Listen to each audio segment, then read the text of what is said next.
Hello, my name is Rich Howard, owner of Architectural Builder Supply, and this video is to bring you a closer look at the Bommer number BB5050-454G1-652. This is, well, while it looks like a relatively common hinge, it is anything but. You'll notice that this leaf is not countersunk, and if you look even, if you can see even closer, you see those holes are tapped. This is what's called a slip-in hinge.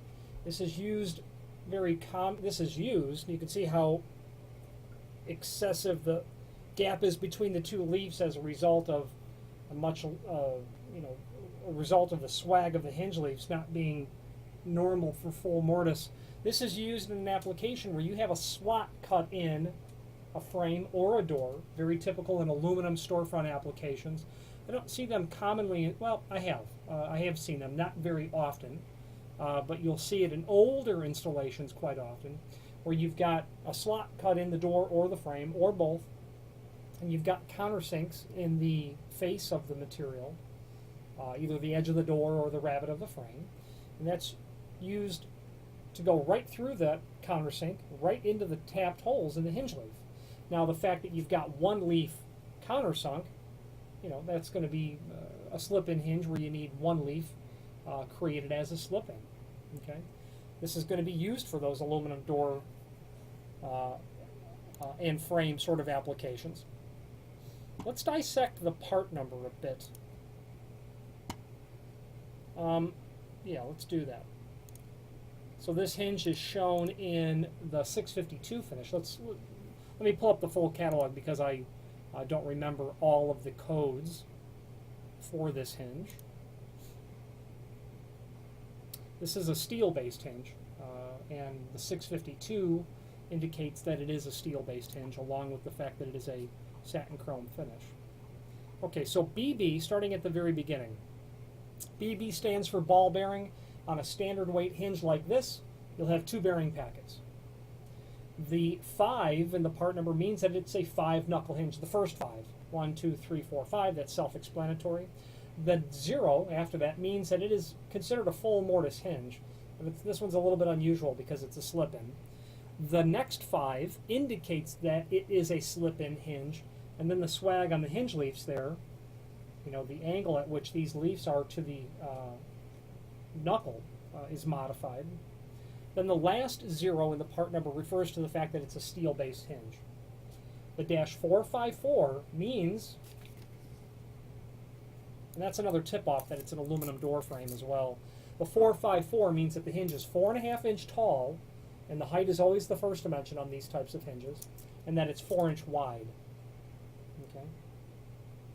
A 4.5 by 4.5 would be 450.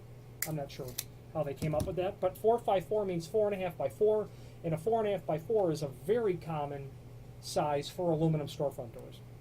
Now, continuing on down the line here, you got your 454.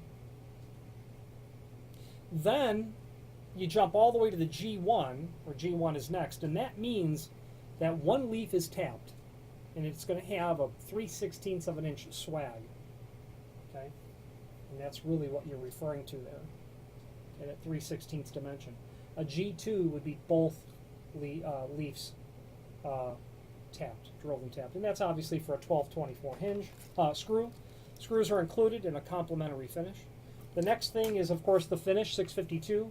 It does mean it's a steel hinge in a satin chrome finish. It's available in several finishes in the website on a steel base. Your brasses, bronze, chromes, polished, satin, prime coat, specials. Bommer's great at doing a lot of specials. And that pretty much is the dissection of the part number.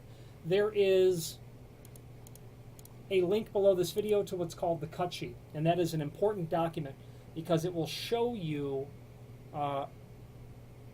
all of the crucial dimensions, okay, that you're dealing with on this hinge. Location of the screw holes, that's considered a template pattern. As I'm looking at the cut sheet, I can see that there's an error in it. The one leaf tapped with the 3/16 swag is indicated on the drawing at 93 thousandths. So what it should be is 0.1875, and that's the distance between these hinge leaves when the leaves are brought parallel to each other. In the G1, where you've got one leaf tapped, it would be a 3/16 swag. Okay, just to be clear on that.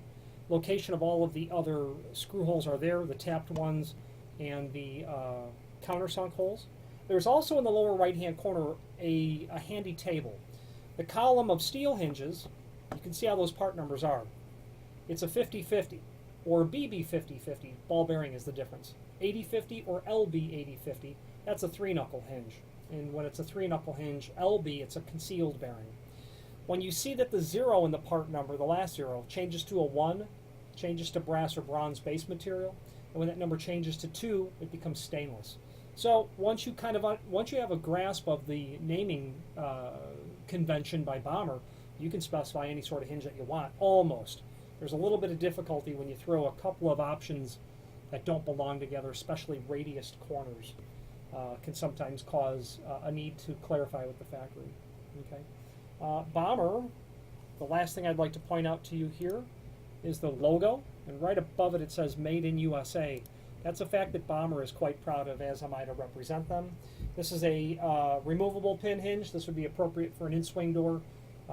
If you had an out-swing door, you'd probably want to opt for the non-removable option or a security stud. Okay. You can do lots of things to this, not that anyone really would ever do, but you could get decorative tips. That's a button tip. You can use your imagination and see why it's called a button tip. You could do typical decorative tips, ball, urn, steeple, acorn. Those would be very uncommon.